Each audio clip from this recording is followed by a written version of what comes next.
السلام علیکم ورحمۃ اللہ وبرکاتہ. کیسے ہیں آپ لوگ؟ امید ہے خیریت سے ہوں گے. اللہ آپ سب کو خوش رکھے. یوٹیوب کے کمنٹ سیکشن کی طرف چلتے ہیں جی. یہاں پہ کوسچن ہے ایک اور یہ محترمہ کی طرف سے ہے. ان کا نام ہے ملکہ شہناز. یہ کہتی ہیں اگر کسی وجہ سے صرف وضو کرنا پڑے تو وہ کہاں سے کریں گے؟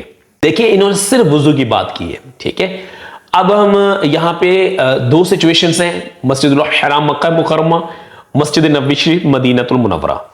مسجد الحرام مکہ مکرمہ میں مسجد الحرام کے اندر جب آپ داخل ہو جاتے ہیں کسی بھی دروازے سے, آپ نیچے مطاف میں چلے جاتے ہیں اور آپ نے وضو کرنا ہے تو وہاں پہ 2-3 پوائنٹس ہیں جہاں پہ صرف وضو آپ کر سکتے ہیں.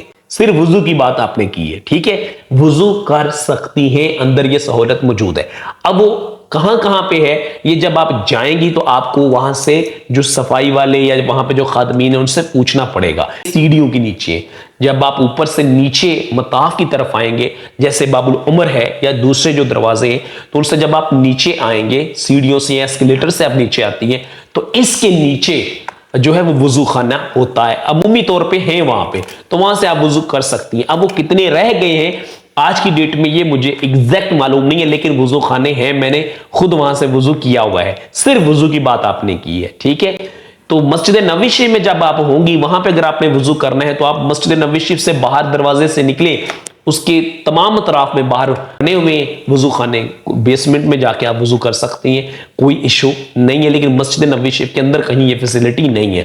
دوسری بات یہ ہے کہ مکہ مکرمہ میں مثال کے طور پہ میں جنرل بات کر رہا ہوں, کسی نے واش روم جانا ہے, ٹھیک ہے, کسی کو حاجت ہے ٹوائلٹ جانے کی, تو وہ یاد رکھیے گا مسجد الحرام کے اندر کہیں سہولت موجود نہیں ہے.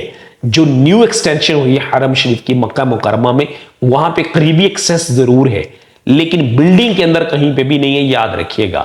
اس کے لیے پھر آپ کو اتنے کراؤڈ سے, فرض کریں آپ صفا مروہ کی صحیح کر رہے ہیں یا طواف کر رہے ہیں اور آپ نے اب واش روم جانا ہے, تو اب آپ کیا کریں گے؟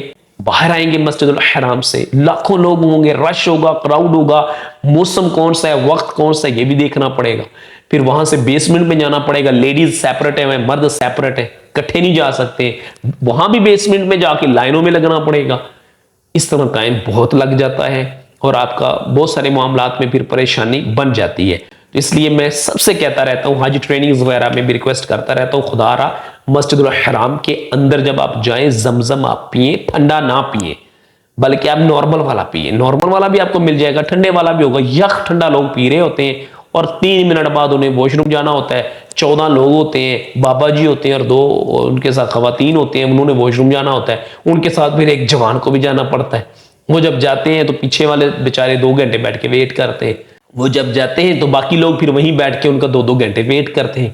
تو خیر اس طرح کے بہت سارے معاملات آپ کے ایکسپیرینس میں یقینی طور پہ ہوں گے جو لوگ ماشاءاللہ حج یا عمرے پہ گئے ہوئے ہیں. تو ان شارٹ سی بات یہ ہے کہ ان معاملات کا خیال رکھیے گا, وضو کا بالخصوص, اور ٹوائلٹ والے معاملات کو بھی آپ نے اچھے سے دیکھ اور سمجھ لینا ہے تاکہ آپ کا عمرہ جب مکمل ہو اس کے بعد ہی آپ کو جانا پڑے اور پریشانی نہ ہو. اپنا بہت خیال رکھیے گا جب بھی حج پہ جائیں یا عمرے پہ جائیں.